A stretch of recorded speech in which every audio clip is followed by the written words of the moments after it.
Hello and welcome to my video today. This is a 25 things that you should know about the Fisker Ocean. I'm gonna have a top 10 list of must-have items as well as a list of 15 things that are nice to have. This is gonna be especially useful for new owners as well as existing owners that wanna know more about their vehicle. So let's get started. These may not necessarily be in order, but I consider a very important thing to do is get tools to open the hood in order to do basic maintenance on the vehicle. This includes a 13mm magnetic socket wrench and a plastic pry tool. Under the hood, one of the things you should be looking for is you should have a new 12-volt battery. It's an H4 size AGM. You can check the date on the battery itself. If it's the original one that's in the car, I recommend replacing it. While you're there, add a Bluetooth battery monitor and a portable jump starter under the hood. See my upcoming video on fuses and fuse boxes, there's 4 of them, and an acronym description. Also, in general, make sure all the recalls are completed. This includes the water pump, door handle check, and the software is updated to at least 2.21 or 2.22, ideally 2.2. I also suggest replacing the stock door handle inserts if they're showing any signs of cracking, since they didn't have UV protection on the factory ones for the Gen 1 door handles. I also suggest applying PPF to the outside of the door handle, even if your door handle insert is in good condition. If you're getting unusual errors in the car, there may be a reason for that. It could be due to water intrusion in the connectors. There's a whole bunch of connectors in this area of the vehicle and in the front bumper area, and also in the rear bumper area on this side and on this side. I recommend seeing my videos on how to waterproof the connectors in the car. I have at least 5 videos on this and I have more coming out. The upcoming videos include the VSP, or the vehicle speaker for pedestrians. That has a connector that can get fouled up by water. I'm going to show how to extract that and waterproof it. There's other areas that you can also do better waterproofing on. I'm going to be doing a video in the next month or so on how to add weather seal to the hood and also inside the area of the wheel well, since water intrusion can occur in this area back here and affect things that are under the hood. There's also a method for blocking excess water that comes down through the window cowl area here. If you're washing the car or if it's raining, water will go through this opening and it tends to run along the frame and then dump the water out by a bunch of the components that are in this area here. So I'll show you how to block that and make the water run this way instead of this way. So that's in a future video, so stay tuned for that one. I suggest getting an additional key fob since the Fisker Ocean only has one from the factory. I also suggest getting an NFC card as backup, since you can put one of those in your wallet, and if there's any problem with your key fob, you have a backup on you. Since I was talking about the door handles, another thing that I've recently done is replaced the door handles on the car with the GEN2A version, which has many improvements that I'll link in the video to show you. I consider it pretty important because it is possible to get locked inside the vehicle. The new design prevents that from happening. On the rear of the car, on the liftgate, is this right here. I did an emergency escape mod.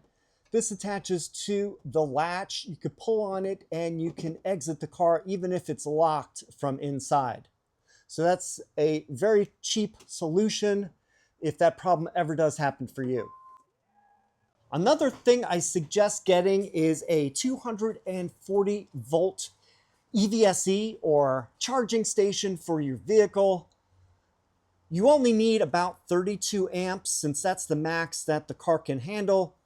So I suggest looking for a 40 amp or 32 amp charging station that connects to a NEMA 1450 outlet like I show right here. And then this can charge your car up fairly quickly compared to just using the regular outlet that only provides up to 8 amps. One thing I must say is that even with this solution, it can take all day to fully charge from 0 to 100% with this level 2 240 volt solution. Another thing I would suggest doing is if you live in a cold climate, there is a weather seal that is on the top of the liftgate between the solar panel glass here and the top here. When you open up, I'll give you an example of that. I removed mine in a video and I'll have the link for that one as well. It is in this general vicinity right here. One of the problems is if it gets frozen and stuck in position, when you try to open or close the lift back, it could hit the glass and shatter it. So I recommend just pulling out that weather stripping. It's not really necessary. And that's 10 items that I definitely highly suggest getting done to the vehicle. Now for the 15 nice to have things. As you can see here, I have all weather floor mats in the trunk area, also on the second row and first row of the vehicle.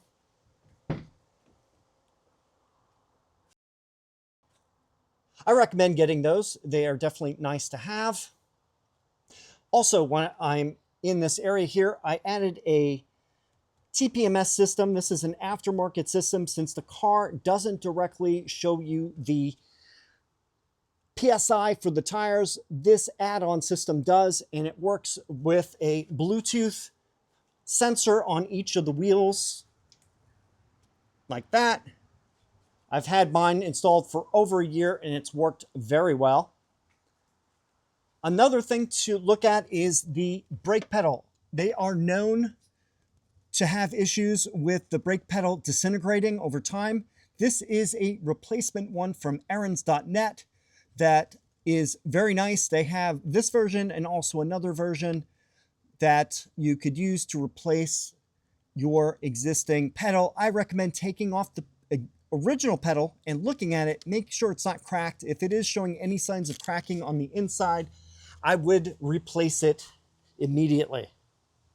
Some other things you may notice in the car are the lights that are on the second row in this area right here. They happen to turn on randomly. They're called the phantom lights, and you may notice them from time to time.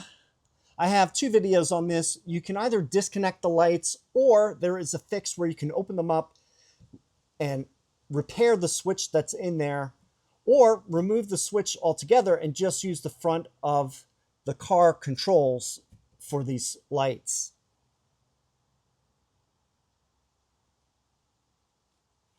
Also, check the Aero Flaps. These things right here in front of the rear wheels. This is a replacement one from Aarons.net. I found this one to be very useful for the car. It has a good design and it is very tough. The existing ones may be falling off the vehicle, and when they do, they will hit the tire here and make a lot of noise.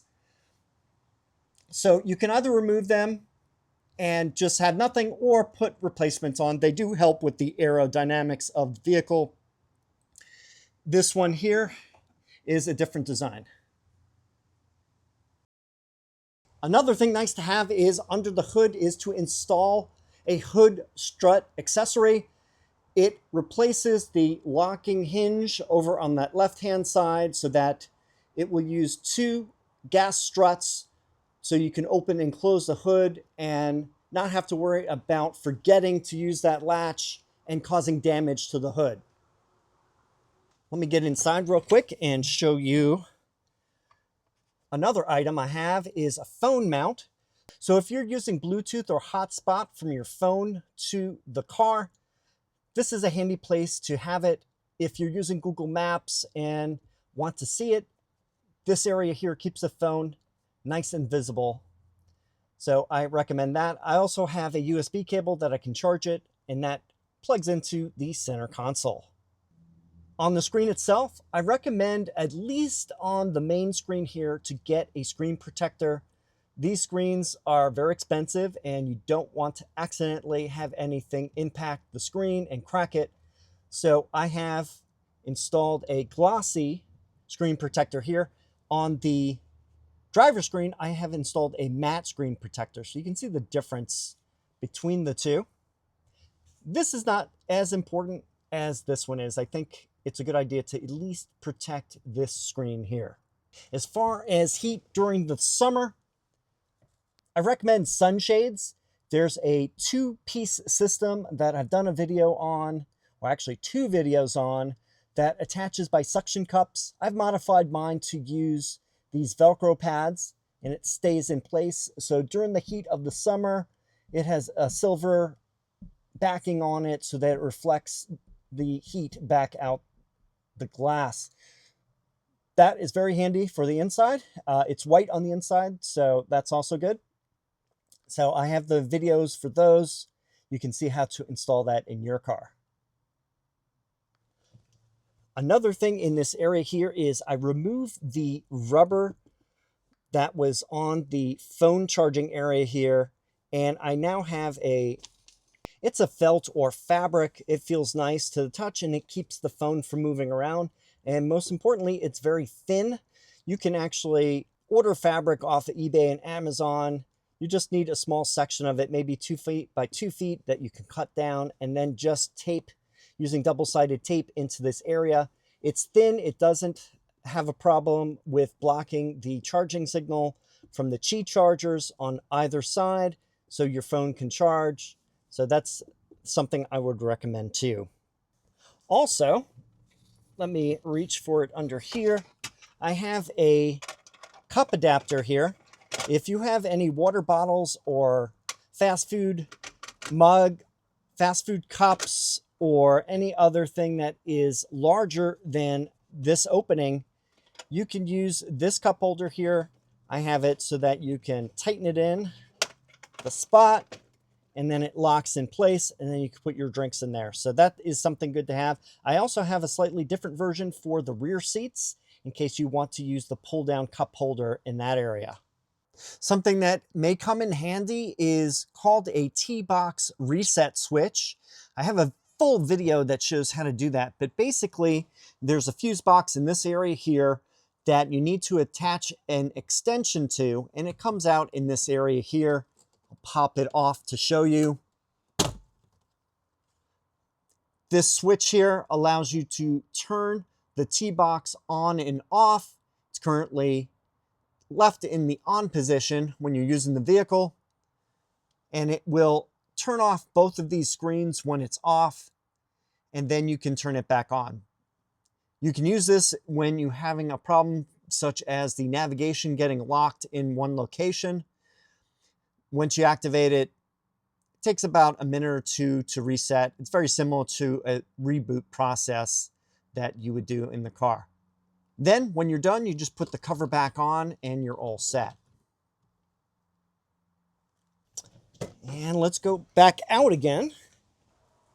Another thing from under the hood that you may find useful is a battery tender. I have hooked up one to the battery and have it so that it's accessible by the windshield cowl area here. Then I can just tuck it behind here when I need to hide it. This will connect to a charger, battery maintainer that I have. I have several of those and I've done videos on them. Here's an example of one that I've used. It's a 35 amp smart charger. It goes anywhere from 5 to 18, 220, 235 amps, so it's very flexible with that. This is very handy to have if you're leaving town and the car is not going to be used for like several weeks or a month or more. It's not a bad idea to hook up a battery tender for the 12-volt battery to make sure it stays fully charged. It will also reduce the amount of vampire drain from the high voltage battery pack. So if you can't have a charging station hooked up to it, this may be a good alternative. Here's a good thing to know. Underneath the vehicle, there are 4 jack points for lifting up the Ocean. Here's one in the rear. I suggest adding epoxy putty to the inside of it. It is normally a hollow plastic piece, and there have been reports of people damaging these when their cars are lifted. So inserting the epoxy will make it much, much stronger. I also suggest using a lift puck such as this, which will fit into that opening. And if you notice, it gives a little bit of clearance between the edge of the car and where the jack is. So you don't have to worry about damaging this area of the vehicle or where the battery is located. So I'll have links for these in the video description.